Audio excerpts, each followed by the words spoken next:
The thoughts that you call your thoughts are not your thoughts. They are the mind, not your mind, the mind. I know this sounds simplistic, but if you can start to identify that thoughts don't hurt you, it's the thoughts that are stressful that you believe that hurt you.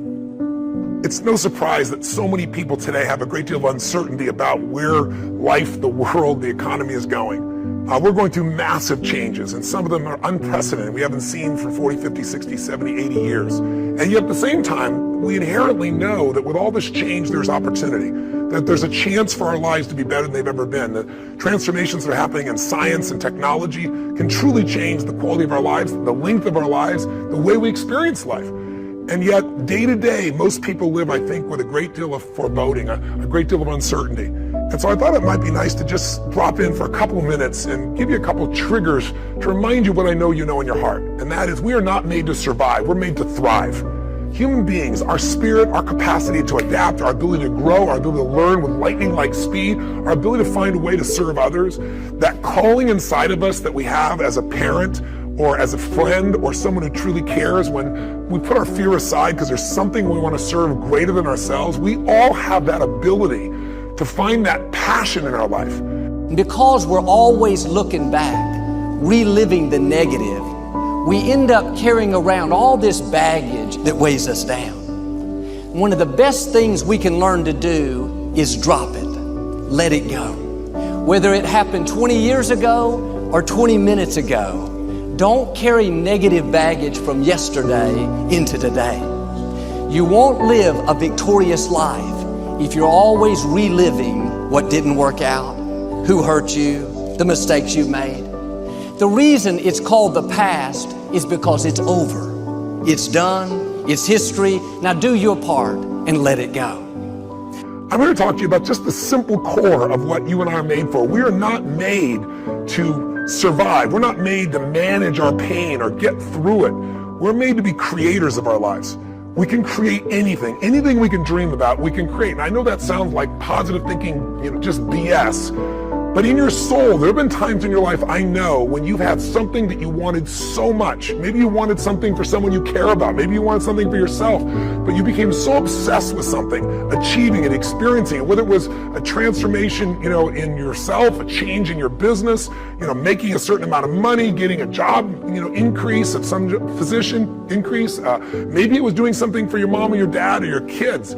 Somewhere in your life, you've gotten obsessed enough to really want to create something that you may not even know how you were going to do it, but you just wanted it, desired it, that you started all of a sudden taking action and you got insights. And before you knew it, what used to be just this impossible dream became a reality. Is it fair to say that at some stage in your life that there are some things today in your life that were once just a dream or a goal, that once seemed difficult or impossible, whether it be the job you have or the relationship you're in and might be taking for granted? Is there anything in your life today that was once like that? Well, then you and I are creators. And very often when we get overwhelmed by so many things that we feel out of control by, we start getting into being managers of our life, managing our pain, managing through the situation. So every day you have to sell yourself and get out of your mind those old thoughts, that old belief system. Every day you've got to sell yourself on that it's possible. That you got to put a new mind in you. You got to get out of your mind. You got to begin to restructure your thinking. Every day, you've got to begin to recondition your mind. So my purpose here is to say, what does it take to thrive once again? The key to thriving is you've got to allow yourself to be able to take advantage of uncertainty. Yes, the world is uncertain right now. Uncertainty is change. Change is life. We both know that. We all know that. But if you and I are going to become masters, we have to understand that we don't have to work on change. Change is automatic. Progress is not. If you and I are going to make progress, whatever stage of the year you're looking at this, progress comes when you tell yourself the truth and you're able to feel the uncertainty and take action anyway. Here's an important point. Nothing works the first time. When you try something new, it probably won't work. When you try something new several times, it probably won't work. And the turning point in my life came when I would hear good ideas and I was so eager to be successful in selling. I would run out and try the ideas and they wouldn't work. I'd try a way of getting an appointment or answering an objection or closing a sale. It wouldn't work. And my natural response, and I think just to be disappointed. And then I realized nothing works at least the first few times. So I decided I would try a new idea 5 or 10 times before I passed judgment on it. I would not just try it once and quit like most people do, and that changed my whole life.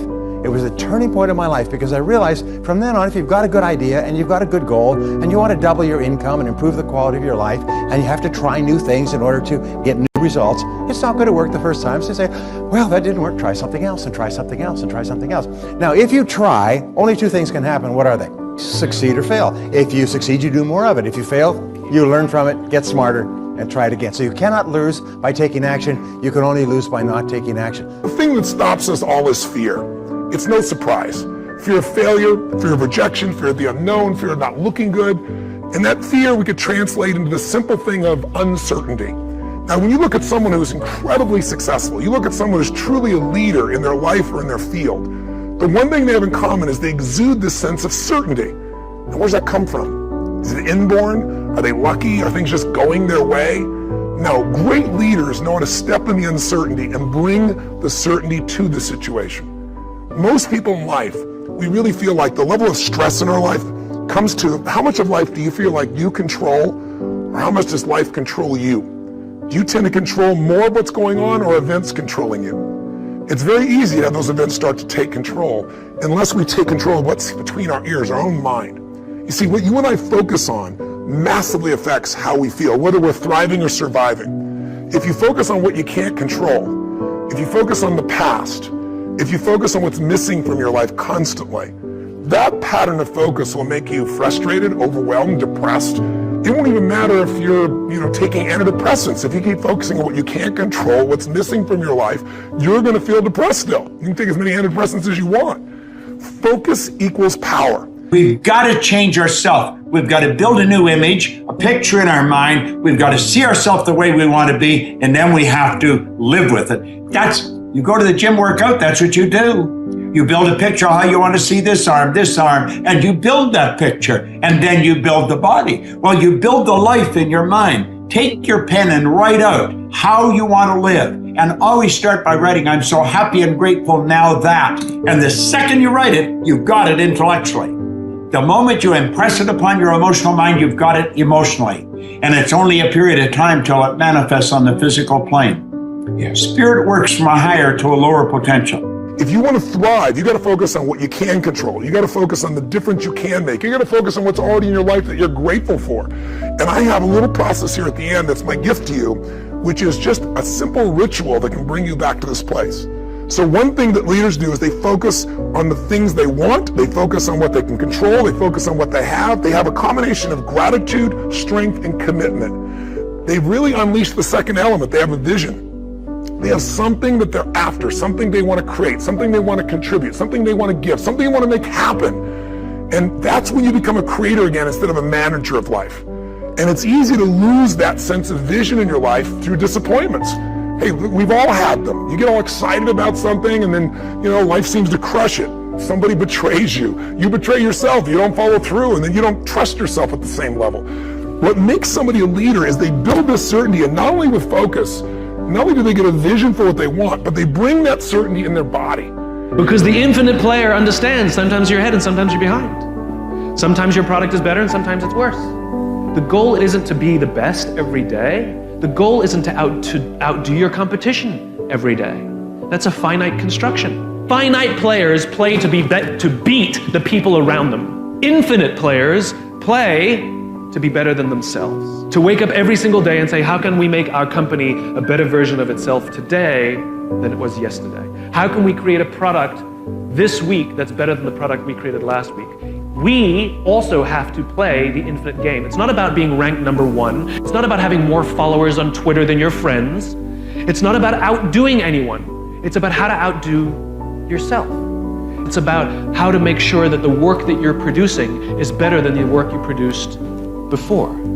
You are your competition. And that is what ensures you stay in the game the longest. And that is what ensures you find joy. Because the joy comes not from comparison, but from advancement. Listen, if you've ever been to one of my live events, you know that one of the greatest things about, let's say, Unleash the Power Within is you go through a weekend where you literally train your nervous system to have certainty. I mean, how the heck do we get people to storm through fire?